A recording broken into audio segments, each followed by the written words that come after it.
right, I think we're going to go ahead and get started. Welcome to the Friendswood Library.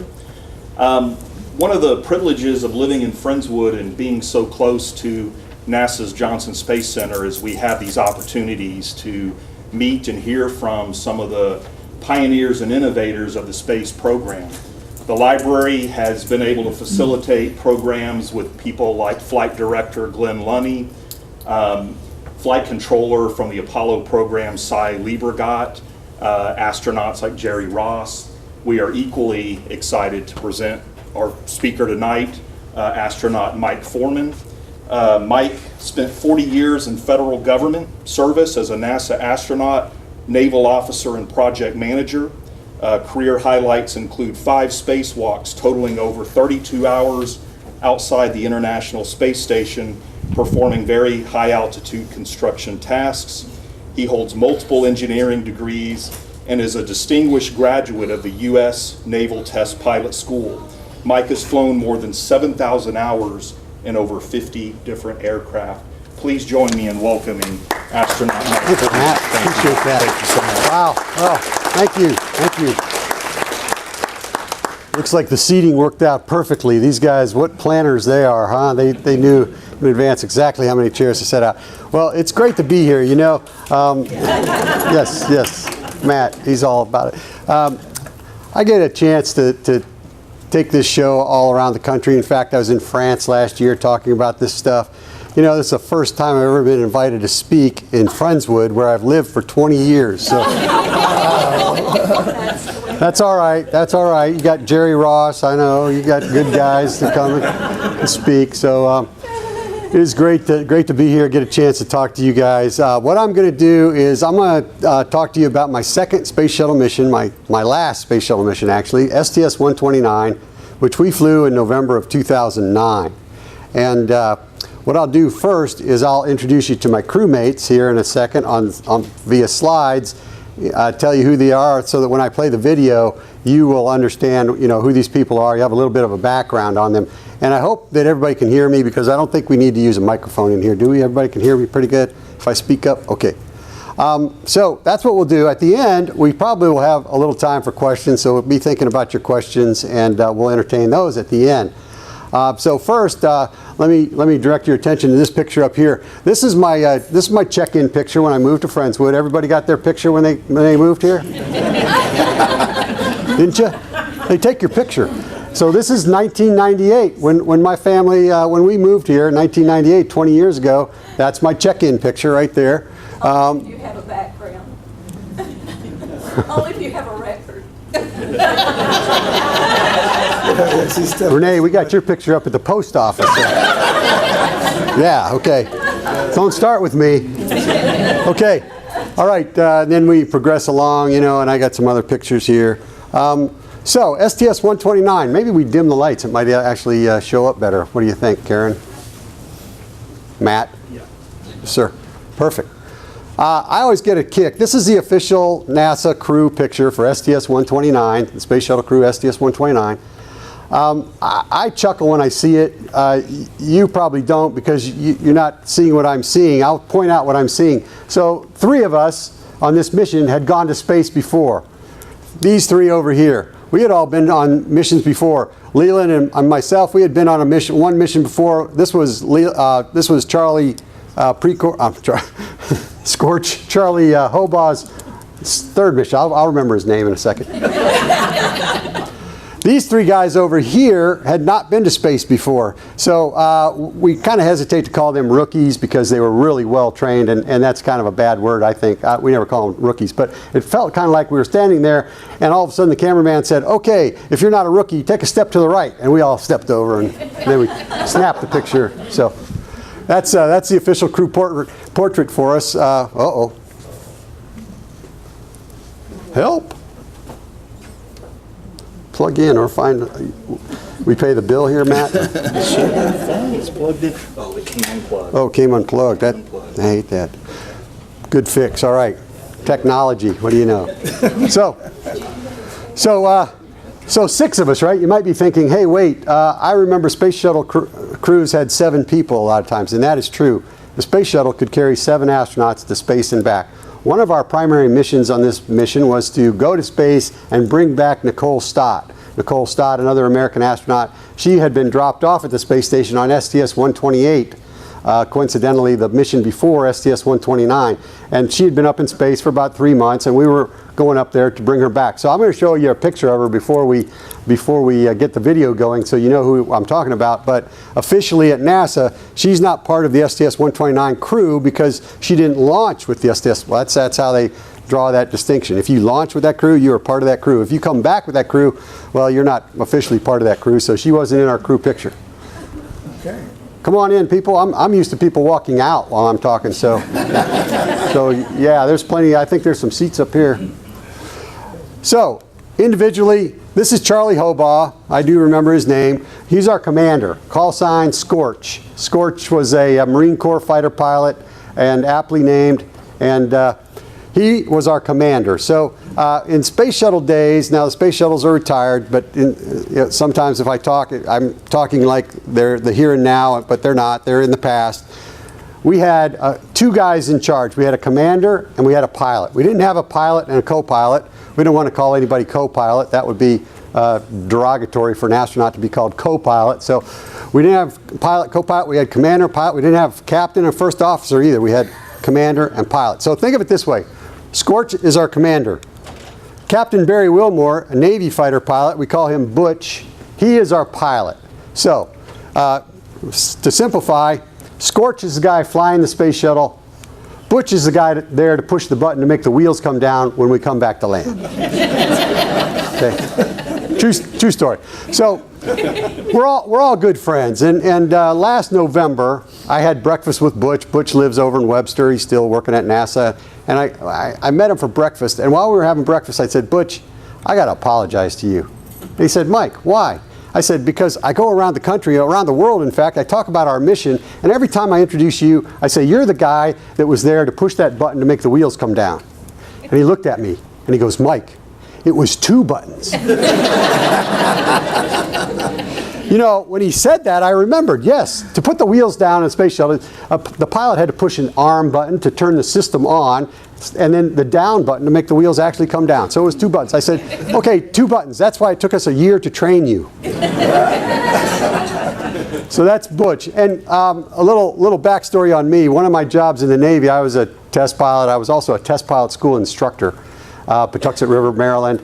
2 of my students, when I was a test pilot school instructor, were Butch and Scorch. So I tell teachers all the time, now, you know, treat people the way that you want to be treated, because you never know, one of these people that you're training is going to grow up and be your boss someday. Like, these guys were my bosses. So we got along very well, although Scorch would oftentimes tell a story about, I graded his very first report that he turned in as a test pilot school student. There was more red ink on that report, 10 times as much red ink as there was black ink. But, you know, Scorch is a Marine. That's how we have to train them, you know, to be test pilots. It's a very hard job. But anyway, he would bring that up every once in a while. But we're all good friends. We get along pretty well. So that's Scorch, Butch. Now we get to the mission specialists, of which I am one. But I don't have a picture of me here. You've already seen the pictures of me. This is Leland Melvin. Leland Melvin has an interesting story, because Leland Melvin grew up in Virginia, and he went to the University of Richmond.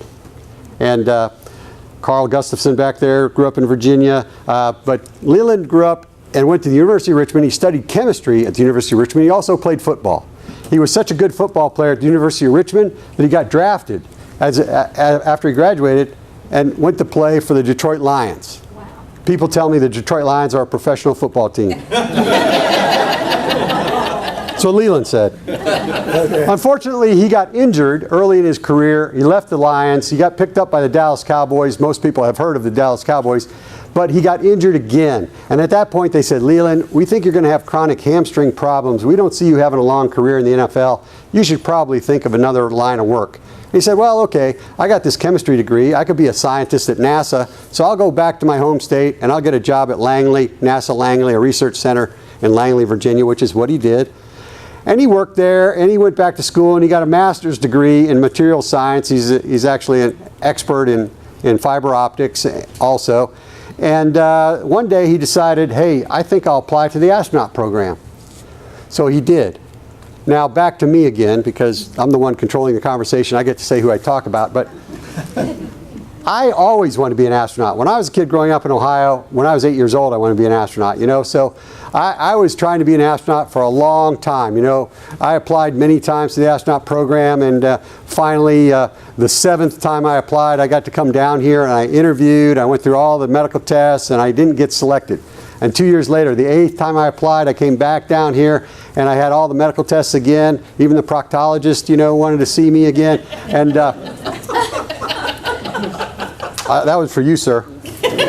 You know what I'm talking about. So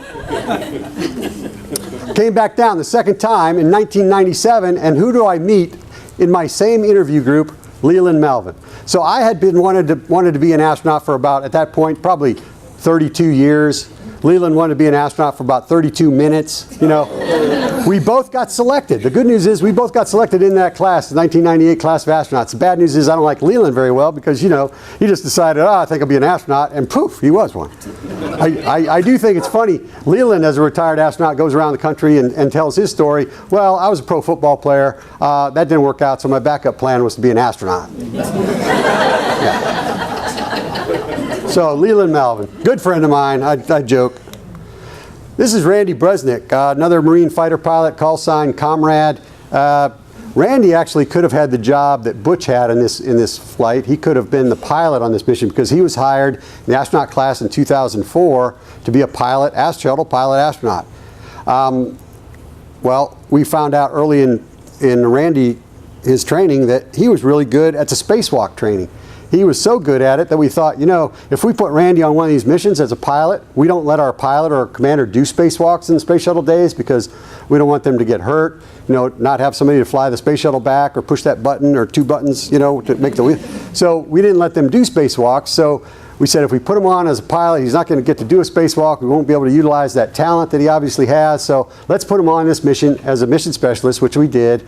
And he did a great job. He did a couple spacewalks with us. He was also our flight engineer, which meant that he sat between our commander, Scorch, and our pilot, Butch, up on the flight deck, helping those guys fly the space shuttle, reminding Butch when to push that button, you know. And you'll see in the video as we load in, and Randy had the enviable spot. He was the last person to get strapped in the space shuttle, and that is the spot I had on my first mission. I like going in last because when I get up there to the white room and getting ready to go in, I always have to pee one more time. So, you know, I run down here, you know, on that 195-foot level, believe it or not, on that launch pad, there's a bathroom, and I run in there and I use the bathroom facilities. Well, didn't get to do that on this one. You'll see in the video I'm going in second this time, so I had a long time in the seat waiting to launch. But Randy goes in last. The day that we launched in 2009, the day his wife was due to have a baby. She was 9 months pregnant. So you'll see as he's getting ready to go in, he turns to the camera in the white room and he blows a little kiss, and that's why. So in case you were wondering. Last but not least, Dr. Bobby Satcher. I say Bobby for last because by far Bobby is the smartest guy on this crew, okay? Bobby is smarter than the other 5 of us put together, and I'll tell you why. Bobby's an orthopedic surgeon, and that's pretty impressive. When I first met him, I knew he was a medical doctor, and I said, Bobby, where did you go for your undergraduate degree? And he told me, I went to MIT. And I said, wow. You know, that's kind of odd because I don't think of medical doctors as being guys that go to MIT. I think of medical doctors, if you want to get a medical degree, you're probably thinking about going to Allegheny Community College, get a biology degree, you know, get the check in the block, get accepted to medical school and go, and or pre-med or something like that. He said, well, my undergraduate degree from MIT is in chemical engineering. I said, oh, okay. He did not tell me that day. It was probably 6 years later I found out he actually has a PhD in chemical engineering from MIT. I said, how did this work? He said, well, I graduated from MIT. I got my bachelor's degree. I got accepted to Harvard Medical School. So I started going to Harvard Medical School, but I kept going back to MIT to work in the lab and work on my master's and my PhD in chemical engineering. I said, while you're going to medical school? He goes, yeah.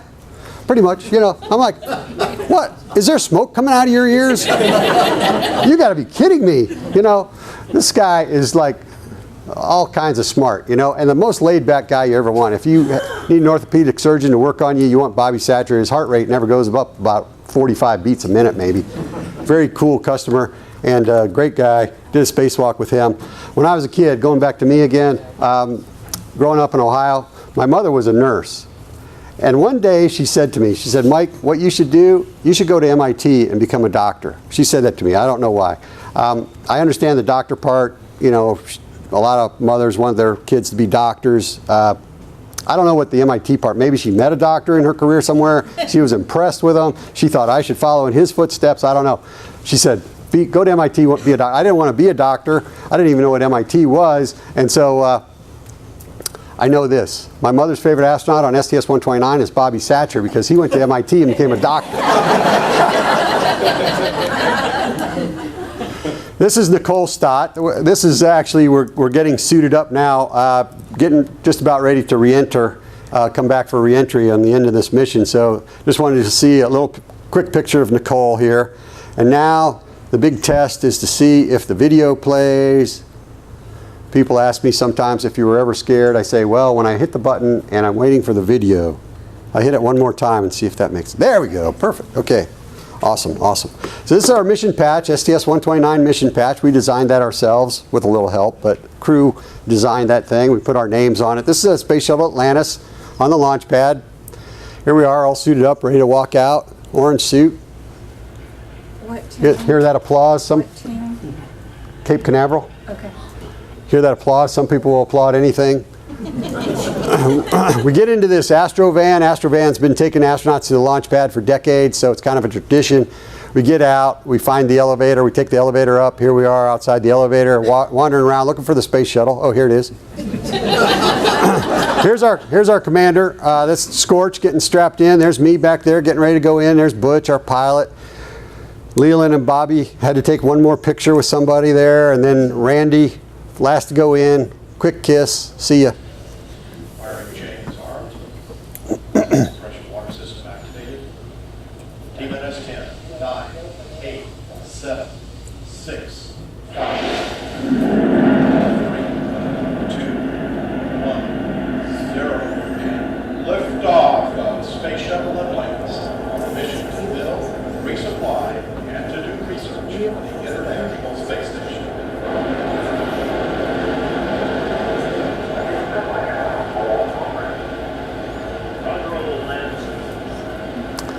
It's a pretty wild ride on a space shuttle. It's a good way to scare your mother.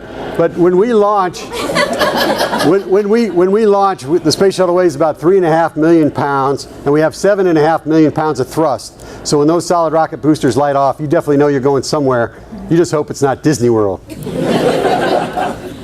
After about 2 minutes and 10 seconds, these solid rocket boosters have done their job. They've gotten us super high. We're about 80 miles high in the atmosphere there. We continue to space on these three main engines. It takes 8.5 minutes to get to space, and we're traveling 17,500 miles an hour now. We get out the camera and we start making our home videos here. Somebody's helmet pad was floating here. We had to fire some thrusters to circularize our orbit. When the thrusters kick off, that pad comes flying back to Randy. Nice catch. Leland's getting changed out of his orange suit into some more comfortable clothing down on the middeck. Takes us about 6 hours to convert this rocket into a spaceship. We're turning on the galley, turning on the bathroom, things like that, getting changed into some regular clothes. That's me. I like to look good, so this is me, you know, getting cleaned up. This International Space Station is our destination on this mission. We're flying up there to do some repair work and deliver some cargo. Space Station's huge. It's about a football field across. So as we get closer and closer, it gets bigger and bigger. And when the space shuttle's right up next to it, it almost feels like you're next to the Death Star. It's so big. There's a great view of Atlantis. We had 28,000 pounds of cargo back here to deliver to the space station. We did this flip maneuver so the astronauts on the space station could take pictures of all these black tiles, make sure we didn't have any damage from launch. Remember, both vehicles traveling 17,500 miles an hour, but we're coming together very slowly so we don't damage each other. I'll let you listen.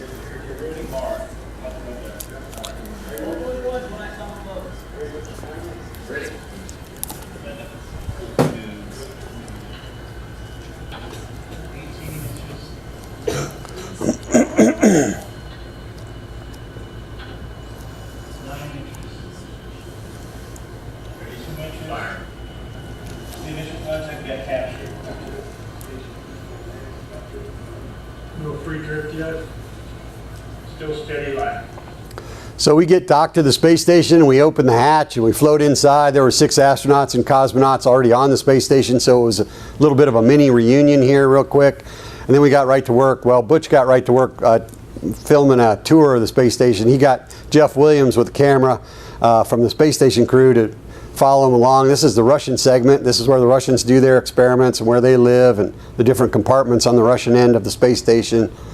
And then here, floating forward, you're going to see where the Russians keep all their junk right here.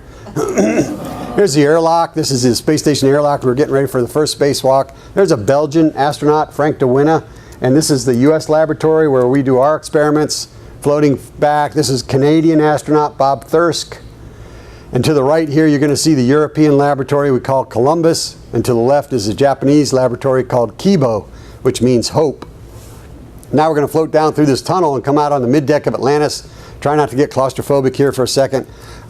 Jeff Williams trying to figure out which way is up. And there's our commander. I never see our commander doing any work. Float up to the flight deck of Atlantis and see the controls and displays, everything powered down. And out the window you see the space station attached. We did 3 spacewalks on this mission, so we're getting the suits ready for the first one.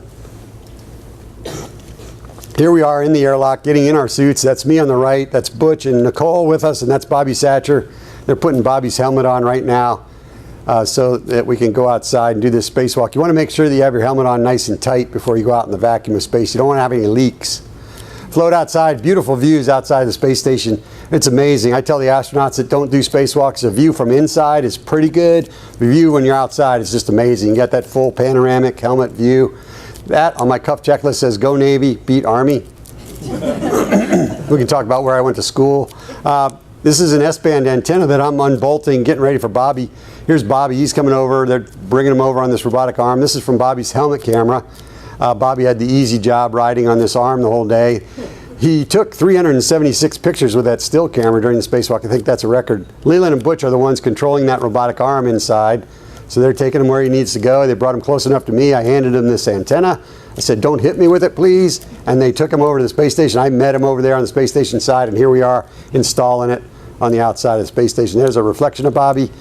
Randy was our quarterback on this spacewalk, so he was inside. He was the one reading the procedures to us, reminding us where we go next, keeping track of our timeline and telling us our tool settings and things like that. I told you Bobby's an orthopedic surgeon, so we put his surgery skills to work and had him do some maintenance on some of the robotic arms on the space station. I think the space station has 6 different robotic arms, and he's riding on the biggest one, and they're taking him around to the various other robotic arms so he can do some work on them. You see he's got a pretty good view of the Earth going by as they move him from one work site to the other.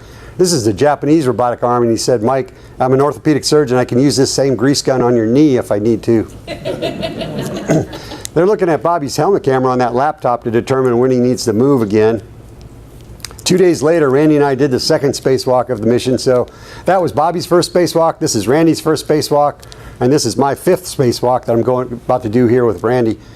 Butch and Nicole are in the airlock again with us, helping us get suited up. There's one of us. They asked Randy and I to move this big antenna from one side of the space station to the other because on a later shuttle mission, something called alpha magnetic spectrometer came up and plugs in right there where that antenna was. So we're unbolting it, unplugging it. We moved it over here to the other side of the space station, get it ready for AMS, which looks for dark matter. This is from my helmet camera. I'm looking at Randy's suit. I could tell that's Randy by the broken red stripes on his legs. He's dealing with his safety tether there. There's somebody waving to us from inside the space shuttle. And you've heard me use the term spacewalk.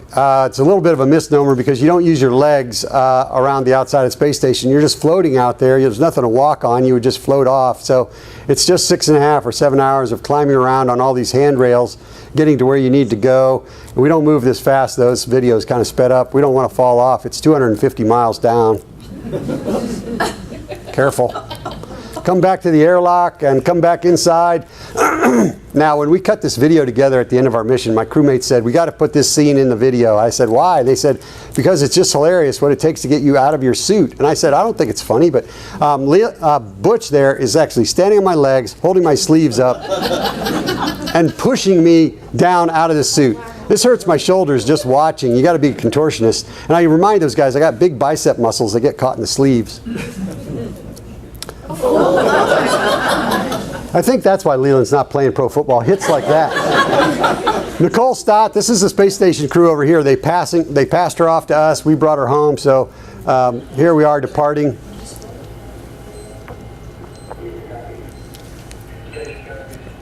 TCS is good.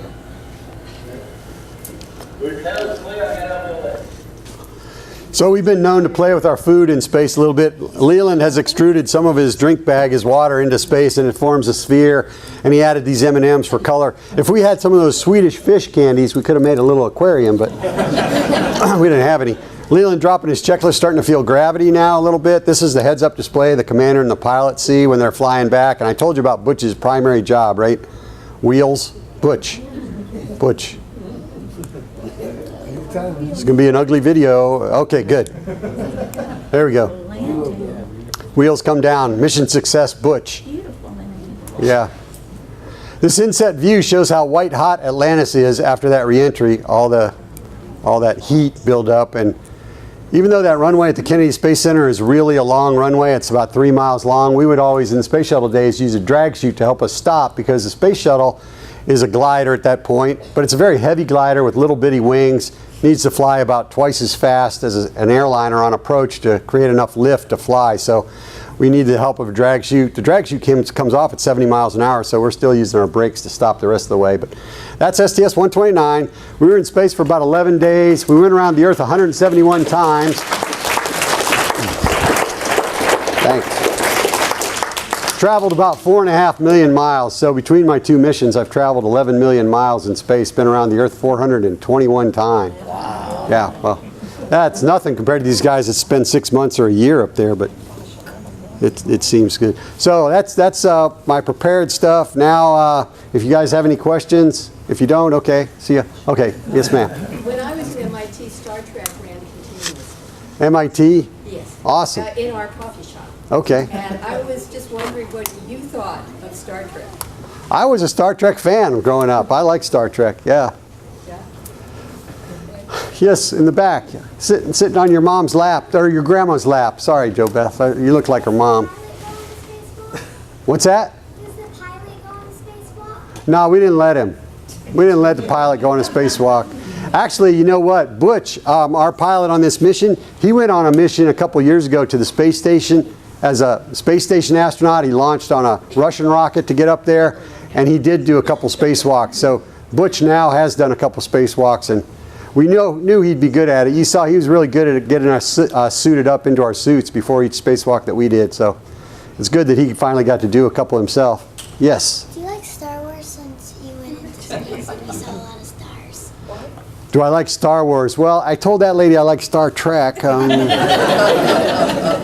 I'm torn now. No, I like all that stuff. You know, my favorite space movie now is The Martian. Used to be Apollo 13. Now I love The Martian. That's a great movie. But Star Trek, Star Wars, I like all those. Yes? What was it like in space?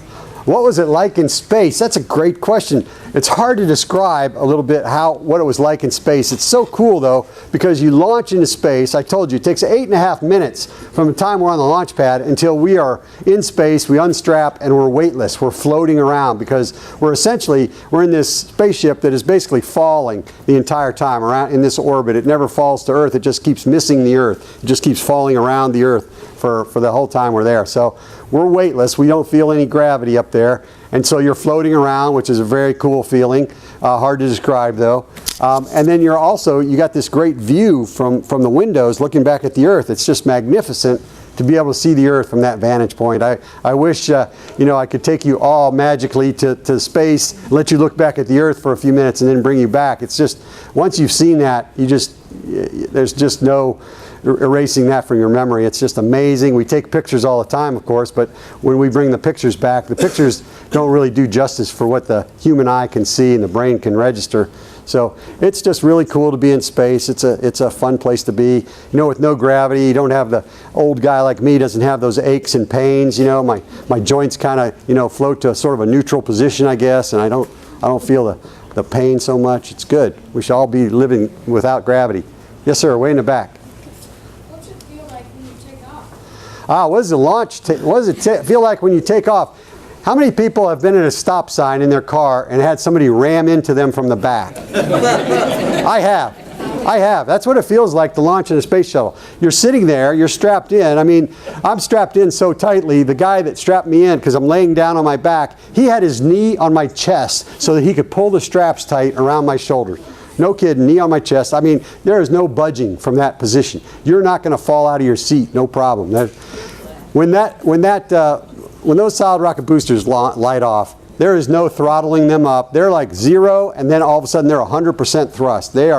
It's basically a controlled explosion, and it just blasts you off of that launch pad. It's a kick in the backside, just like you were sitting at a stop sign and somebody rammed into you. When that happened to me, of course, in the car, I got thrown back in my seat, and then I whipped forward, and I hit my head on the little, what do you call that, sun visor thing, and I went to the Navy doctor, who happened to be Dave Brown, who was later selected as an astronaut as well. We lost Dave Brown in the Columbia tragedy, but it was coincidence that Dave Brown was my doctor when I was in this car wreck a long time ago. But anyway, that's what it feels like, kind of like being in a car wreck. But there's no whiplash in a space shuttle launch because you are accelerating for the entire 8.5 minutes. And at the end of that, it does kind of gradually taper off. They do throttle back the engines so that it's not just all of a sudden the engines are cut off and you go flying forward in your seat. It's a kind of a gradual throttle back. And so, yes, Faith, what's your question? What do you eat in space? Mostly M&Ms. Hey. My mom's not there. I can eat whatever I want. No, we have a lot of food in space and a lot of good food, and a lot of it on the space shuttle was dehydrated food that we would rehydrate. We would add water back to it. Even things like shrimp cocktail. We had shrimp cocktail. The cocktail sauce already in there. You rehydrate it. It comes back. The cocktail sauce mixes back up, and it actually tastes pretty good. Has anyone ever seen that show with Andrew Zimmern, Bizarre Foods? It's on the Travel Channel. We brought him one day to, have you seen the episode with me in it? Yeah, they don't play that one a lot. We took him over to the food kitchen at NASA one time, and he tested all this food. And he said our shrimp cocktail was a little stringy. I always thought it was pretty good, but anyway, we had a lot of good food. We have some things like smoked turkey. We have ravioli. We have a lot of foods that aren't dehydrated that are really pretty good as well, and we heat those up. And but we got plenty of M&Ms for snacks because you don't want to starve up there. Yes, right there. Yes, ma'am.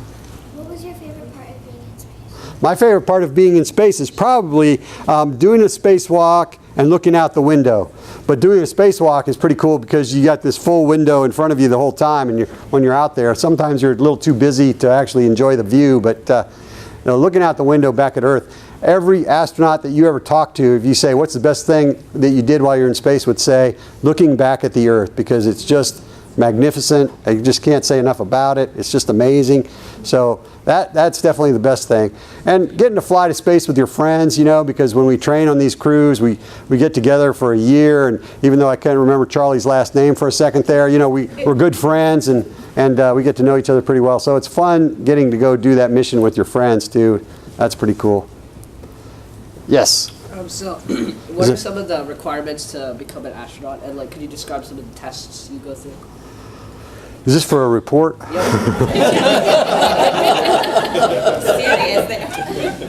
Okay, you're phoning a friend right now is what you're doing. To be a U.S. astronaut, you have to be a U.S. citizen first. You have to be able to pass a FAA flight physical, which any civilian pilot would have to pass. You have to have a technical degree from an accredited university, college or university, and you have to have 3 years of job experience. That's basically the it for the requirements. Now, a person with a college degree and 3 years of experience is probably not going to get selected to be an astronaut because thousands of people want to be astronauts, and most of those people have multiple degrees, if not PhDs and medical degrees, and maybe both, like Bobby Satcher, and they have a lot of job experience. They've worked for a while, so it takes a long time to really get the prerequisites that NASA likes to see. I felt like I needed to be a test pilot because I knew the path that I took as a military pilot was probably best if I also became a test pilot, because NASA had a habit of selecting test pilots to be astronauts because they had a good track record for the most part selecting test pilots. They normally did pretty well. So I thought that would help me if I was a test pilot. And I knew I would like to be a test pilot. If you like to fly airplanes, you like to be a test pilot. So I did that. I got a master's degree in engineering along the way, and still I had to apply 8 times, so it's a very arduous process for, just an average guy like me. So what was your second question, second part of that report? Did we get an A yet? Tests. Oh, some of the tests? Yeah. Well, as an astronaut candidate, we took a lot of tests. There was a lot of training. When I first came here in 1998, we had the space shuttle we had to learn. We had the space station we had to learn. So we went to class, and we went to simulators, and we went to training facilities that helped us learn all these systems. And I've flown a lot of different airplanes. I think Matt said I flew over 50 different airplanes, and the most complicated one that I ever operated was a space shuttle, 10 times more complicated than any other. And I've flown the F-18 fighter. The space shuttle has way more complicated systems than the F-18. So a lot of testing on that as you're learning it, although it's sort of a gentlemanly course going through the astronaut training. They're not too tough on you. If you maybe if you miss a question, they'll help you. I don't know. It was not terrible. It was okay. We all passed, and so let's see. You made it back. Made it back. Okay. Did you ask a question yet? No. What's your question? Why did you want to be an astronaut? Why did I want to be an astronaut? That's a great question. Let me tell you about growing up in Ohio. When I was a kid in Ohio, 8 years old, I heard all about astronauts. And does anybody know in this room that there are more astronauts, U.S. astronauts from the state of Ohio than any other state? You knew that? Are you from Ohio? I am. You're from Ohio. So, Played at John Glenn High School. really? Is that in Cambridge? Where is that? Outside of Zanesville here. Okay. Well, people always ask me, Mike, why are there so many astronauts from Ohio? And I tell them, well, it's just a lot of people looking for work outside the state. But the truth is, we did, coincidentally, at the beginning of our space program, John Glenn was from Ohio, Neil Armstrong was from Ohio, Jim Lovell, who you know as Tom Hanks from Apollo 13, was from Ohio. And so growing up as a kid, all we heard about on the news and TV, anytime these guys did anything related to space, it was in the news, and we hear about astronauts, and so it piqued my interest for sure. And I thought, what is this astronaut thing? And I found out what astronauts did, and they were explorers, and they got to go places that other people didn't get to go, and I thought, that sounds like a cool job. So that's why I wanted to be an astronaut. Took me a long time to be one after that, thinking that, but yes. What are the main tools you use in your job? The main tools I use? Like, do you have... So is this another take-home test that you're... The main tools that I used doing spacewalks, we had tools... does anybody know that every bolt on the outside of the space station is the same size bolt? So we only need one size ratchet. We only need a 9/16 hex ratchet. So we have a bolt driver, and it has all these different lengths of this ratchet, but they're all the same size. So we can't get confused and use the wrong one on the wrong strip of nut or something. So we use that pistol grip tool, which was pretty cool that I got to take that, and I was on Ask This Old House a while ago. If anybody see me on Ask This Old House, nobody watches any of my TV programs. But that's okay, I guess. They said keep your day job anyway. Thanks for raising your hand, Steve Rocky. You like tools. You saw the show. Yeah, so I got to take one of those tools with me and show the guys on Ask This Old House, who are tool guys, home builders and home repair guys. So they like that. So that's the best tool that we get to use, is that cool thing. It's about a $10 million tool, so it's a little expensive. Costs a lot to build one of those things that works in space, and they don't make very many of them, so they're expensive. But that, and then we have pry bar. I used a pry bar one time in space because we had a bolt that was sticking, and we had to get this pry bar out of our bag and kind of use a pry bar to get it out. So pry bar, bolt, PGT, pistol grip tool, which is the electric bolt driver thing, and and some other tools. So, and then we have normal tools inside the spaceship that we can use if a screw comes loose, we can get a screwdriver out. Basic tools. It's good that, astronauts, people say, well, what other skills do you have? And I say, well, I have a little bit of a skill of using my hands to do things, carpentry, and a little bit of tinkering on mechanical things. So that's a good skill to have also as an astronaut, because NASA knows that if they choose you to be an astronaut and they have to tell you how to fix something in space, you'll know which end of the screwdriver to hold and things like that, so, which is important. So, yes. Yes, ma'am. So, what was it you think that being a pilot, a Navy pilot, what do you think that from that helped you to in your path as being an astronaut?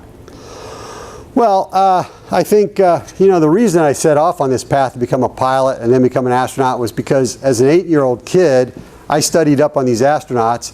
The best reference I had at that point was to get the book the original 7 astronauts wrote together. It's a book called We 7. You can probably find it out on one of the shelves out there, right, Matt? I think so. Okay. If not, we'll have it. Okay, yeah. They'll get it.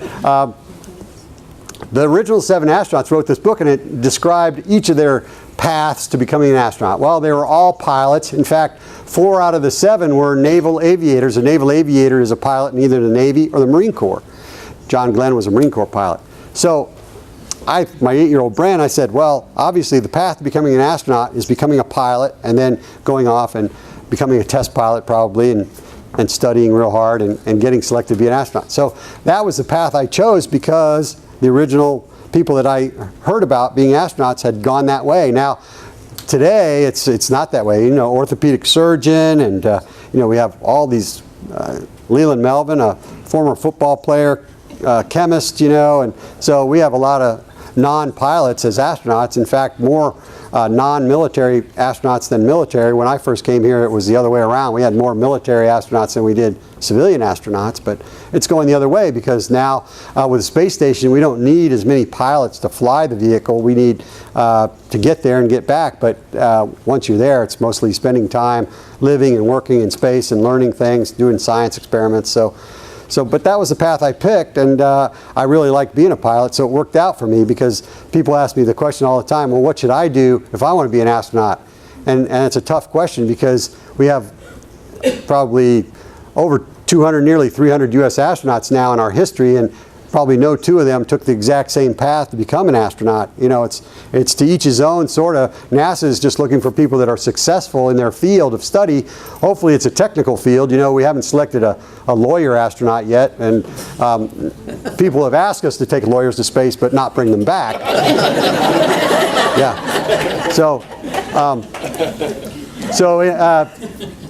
I tell them, you need to find a technical path. Hopefully that's what you want to do, and find something that you're good at. Now that's the key, is trying to determine what you will be good at, because as we approach college, young people, it's hard to know exactly what you're going to really like to do, because if you find the thing that you really like to do, you'll be better at it. You'll be more successful, more likely, than if it was something that you just chose because, well, Rick Linehan, another astronaut friend of mine, was a veterinarian, so I'll be a veterinarian and then be an astronaut. But if you don't like animals, you're not going to be a very good veterinarian, so don't choose that field just because Rick Linehan did it. So, good question. Questions are always quick. The answers take a long time. Yes, sir, back there. When you were totally settled, what was your total altitude? 250 miles. Yeah, that's the space station altitude, so that's how high we went to get up there to the space station. Yes? How did you keep yourself clean? How do I keep myself what? Clean. Every once in a while I jump in the hot tub with a little, no, there was no hot tub. We had a lot of water, we had a lot of towels, and we had a lot of soap. We didn't have a shower because the shower, if the water would just come out and then it would just float all over, it wouldn't really hit you. It would just be floating around in front of you. You'd have to be moving around trying to hit the water with your head. So we had a lot of towels and soap, and we could scrub ourselves. You saw me kind of getting cleaned up there. So I was camera ready for the video there, but came early. So that's how we kept clean. Brushed our teeth just like normal. Yes, sir. What do you see moving into the future? Ah, Are we going to go for Mars? oh yeah. Are they going to build a new shuttle?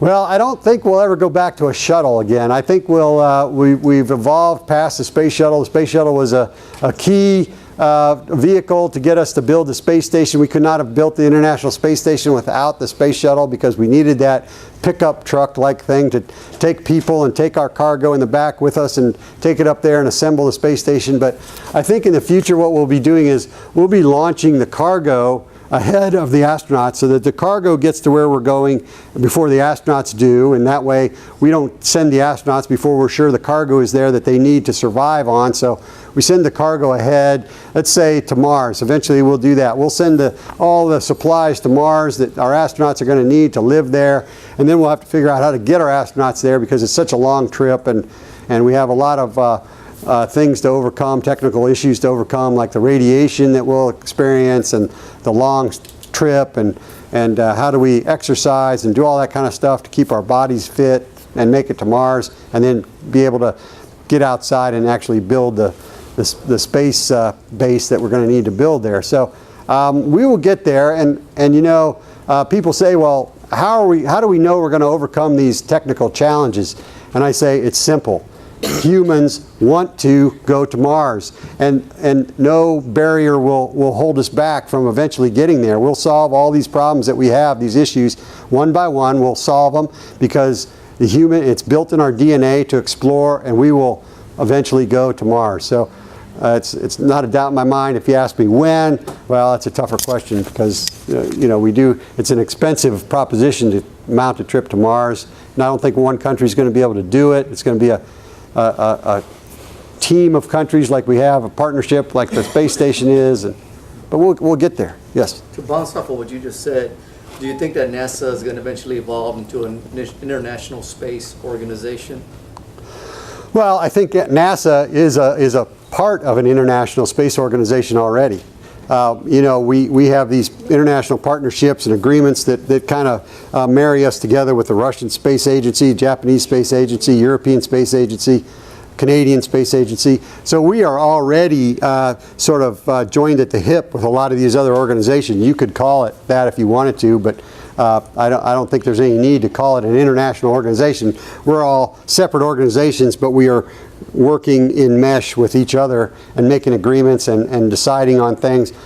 They have an international group that comes together to decide which astronauts are going to space next, because you know we have to share the space on the space station with all our partners. So there will always be Americans up there, there will always be Russians, but other countries have to they get to come and go as they equal to their contributions to the space station. So a partnership agrees on all that kind of decision making. What was the last question? Does he see us going to an international, NASA becoming an international organization, space organization?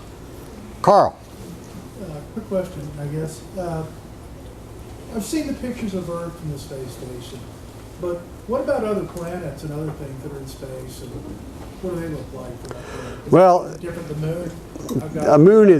The moon isn't much bigger because we're really, relatively speaking, we're not much closer. You know, it's 286,000 miles away, and we're 250 miles closer. You know, it's not much, but it is brighter. It is because there's no atmosphere kind of filtering that light that gets to you, because it is brighter. It's kind of neat to see that. But the planets are just little specks, just like they are from down here.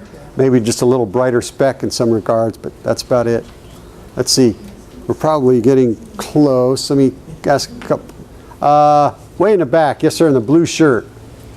What does it feel like during re-entry? Well, re-entry is a little more sort of gentle than launch, for sure. Re-entry, the problem with re-entry that we don't like is we start to feel gravity after we start to re-enter. We're starting to come down, and we're starting to actually fly like a glider, and we're starting to feel a little gravity, which, when you're not used to gravity, is a little bit unfun, I guess. Not fun, because your body gets used to not having to support its own weight, you know, very quickly in space. You get used to that, and now all of a sudden, You know, I got my helmet feels like it weighs 100 pounds when you're during reentry, because all of a sudden you're feeling this gravity that you haven't felt in a while. So it's sort of like a plane ride, but with the added benefit of this gravity thing that you're not used to. Let's see. The rest of your report, what, are we on the last question yet? What is your view on private space corporations? Private space, I think it's great. You know, I mean, the more money that private industry puts into the space program, the more we learn, the more we all benefit. So if Elon Musk spends $500 million of the money he made off of PayPal or wherever he made it, that's great. You know, that is money that we as taxpayers don't have to spend to learn something. And in fact, SpaceX is kind of showing NASA a few things about being a lean and mean kind of an organization, that, you know, we don't have so much bureaucracy and red tape, and we can do things a little quicker. So we're learning things by watching how SpaceX is doing them. So I think it's great. So any billionaires out there that want to start a space company, go for it. You know, you can hire ex-astronauts to help you, and, you know, it'd be all kinds of good stuff. Yes, sir. Way in the back, green. I was a Boy Scout, yeah. Thanks for asking that. I was not an Eagle Scout. I wish I would have been an Eagle Scout. I didn't understand the benefit, I think, of what I would achieve by becoming an Eagle Scout. I was a first-class Scout, and I liked the camping part of it, and that was working on merit badges and that kind of stuff kind of was less important to me than the camping aspect. So in retrospect, if I had it to do over again, I would set a goal for becoming an Eagle Scout, because I think it's a pretty cool achievement. Yes? Where do you sleep when you're in space? Where do I sleep? Well, you can sleep about anywhere. We have a sleeping bag, and what we do with our sleeping bag is we put it up somewhere on a wall or the ceiling or the floor. It doesn't matter, because you're just floating inside of it. You're not laying down. You're just floating inside the sleeping bag. The sleeping bag is mostly to keep you from floating around and bumping your head while you're asleep and waking up. It just keeps you in one place. It does keep you warm too a little bit. It's a little bit of a blanket, I guess, but I don't sleep very well in space. I think some astronauts sleep pretty well. I was not one of those. Let me ask you this. If we could design a mattress, let's say we could just all put our heads together, we'll design a mattress, and this mattress that we've designed, you don't even touch it. You know, a person lays down above this mattress and they're just floating above it. You know, would you think that would be the best night's sleep you ever got? No hot spots whatsoever, okay? You're not even touching the mattress. Wouldn't we sell 1 million mattresses the first day? I would not buy one, because I found out my body needs a mattress and a pillow. Those are the subtle cues that my brain needs to tell it it's time to go to sleep. When I'm floating in a bag in a dark room, it is just sort of like, okay, I know we're supposed to go to sleep, but where's my mattress? Where's my pillow? That's what my body's asking for. I actually, on my first mission, I took part in a sleep study, and I wore this watch. It was I called it a Santa Claus watch, because it knew when I was awake and it knew when I was asleep. I told that joke in India, and I did not get that response. You could hear crickets in that room. So you got to know your audience. But yeah, I call it a Santa Claus watch, and the way that it determined that, it had a light sensor and it had a motion detector. So if it detected light and motion, it recorded that I was awake. If it detected darkness and no motion, it recorded that I was asleep. I came back from that mission after wearing that watch for 16 days while I was in space, and the principal investigator sat me down and she said, "Mike, on your first night in space, you got 3 hours and 24 minutes of sleep." And I said, "Yes, I remember that. That was not enough, I tell you." She said, "Well, the good news is you got better at it, because you average about 5.5 hours of sleep after that." And I think for the rest of my time on my 2 missions in space, I typically got about 5.5 hours of sleep a night, which I like to get 7.5 hours of sleep down here. And so, but for 2 weeks, I could survive on 5.5 hours of sleep. It's just difficult up there. I think probably if I spent longer period of time in space, my body would adapt better, and eventually I would probably start to sleep more, but not in about 2 weeks. I didn't get used to it quick enough. Yes, what are you getting any questions via Twitter or something? What? You wrote them? Okay, what's the next one? If someone tells you to define being an astronaut, how would you define it? How would I define being an astronaut? Wow. The hard ones at the end. Usually the first graders ask the hard one. I guess I would go back to our definition. An astronaut is someone who has flown over a certain altitude above our planet and orbited the Earth and achieved the title of astronaut. But you know, it's a lot more than that. An astronaut is a lot more than just a person that's kind of launched into space and come back. It's you know, a person who is kind of charged with being a role model and asked to inspire the next generation and do a lot of things. So an ambassador for NASA. I will always be an ambassador for NASA. You know, for as long as I'm on the planet, I'll go wherever they ask me to come speak, and I'll talk about my exploits in space and hope that there are people there, young people there, to ask questions, because I think it's great. So that's sort of what an astronaut is to me, I guess. Yes? The reason I asked you about Star Trek and Star Wars and all that is actually back to the question of how we're going to get to Mars. Because I don't see with the radiation problem that you can get to Mars safely without something that's at least 3 or 4 football fields, so that you would have to take the whole space station. Right, yeah. And do you think that is, so I was just getting your feeling for what that's going to look like. Well, I looking the other. I made fun of Star Trek, right? You know, that was when they were running it. It was all, oh, look what he's doing now. Isn't that stupid? Right. Yeah. Now we're doing some of those things in real life, right?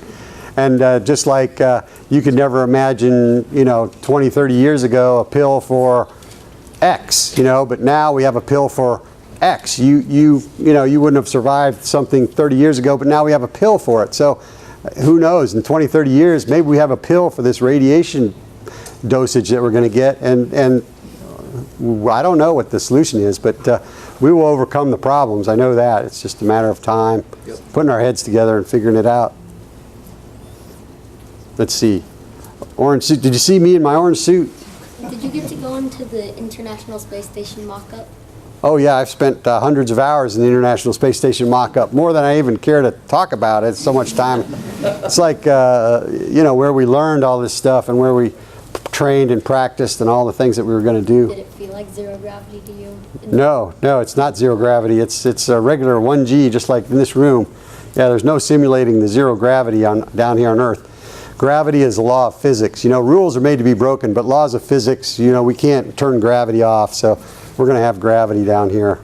It's just like we have gravity in the pool where we train for the spacewalk. So when you're training for the spacewalks, you're in the world's largest, North America's largest, okay, won't exaggerate, swimming pool up there, the Sonny Carter Training Facility, 202 feet long, 101 feet wide, 40 feet deep. I've spent about 500 hours underwater in that thing training for my spacewalks. And there's gravity there, but when you're neutrally buoyant and they put weight or styrofoam on your suit so you don't float up or down, when you let go of the space station, which is built in this pool, you don't float up or float down. It feels like you're floating next to it just like you are in space. But if I turn myself upside down in the pool, the blood rushes to my head, and I don't like that. In space, if I flip upside down, the blood doesn't rush to my head. There's no gravity there to pull it. So, Renee. Where's the astronaut training pool now? It used to be in Ellington, but they closed it, didn't they? Yes, ma'am. They moved it up to, it's up on Space, what's that called? Space Center Boulevard, NBL, the Neutral Buoyancy Lab. It's up about 5 miles north of JSC on Space Center. Yeah, it's right on the edge of Ellington Field. Yeah, it's. Is it back where all the deers are? All the what are? Close to where all the deers live. Did you know they have a whole herd of deer back there? Huh? I didn't know that. How they keep them there? When they do tours, we actually went a couple of years, I think it was a year ago. When they do tours, sometimes NASA will take you there. So we went to it. Oh, okay. Yeah, it's pretty neat. Mike Baldridge, last question, sir. Better be good. Well, all right, all this Star Trek talk. Star Trek. Have you ever experienced a UFO? I have never experienced a UFO. I'm sorry to say. I know you guys all want your money back now. But I'll tell you the strangest thing I saw from space. Has anyone ever looked up at night and you see a shooting star race across? Is that pretty much, that's everybody, okay? Well, I was on the space station one time, and of course, I'm doing what I like to do, look out the window back at the Earth, and all of a sudden, I see a shooting star going beneath me, okay? It's like beneath the space station. I was like, wait, that's weird. It's, you know, I'm usually looking up when I see that, not looking down. But why do we see those shooting stars? It's a grain of sand. It's something traveling very fast, and it lights up, and we see it when it hits the atmosphere, and that friction from traveling through the atmosphere is what causes it to burn and causes us to see it. So that's what was happening. All the atmosphere was below me. I was above the atmosphere at the space station, well above it. So looking down, all of a sudden you see this shooting star race across beneath you. It's kind of a strange thing to see, but it's very explainable. It's just different. Well, thank you very much. You guys have been great. Thanks a lot. This is awesome. You guys, appreciate it. Matt, thanks a lot, sir. Appreciate it. That was fun. Thank you.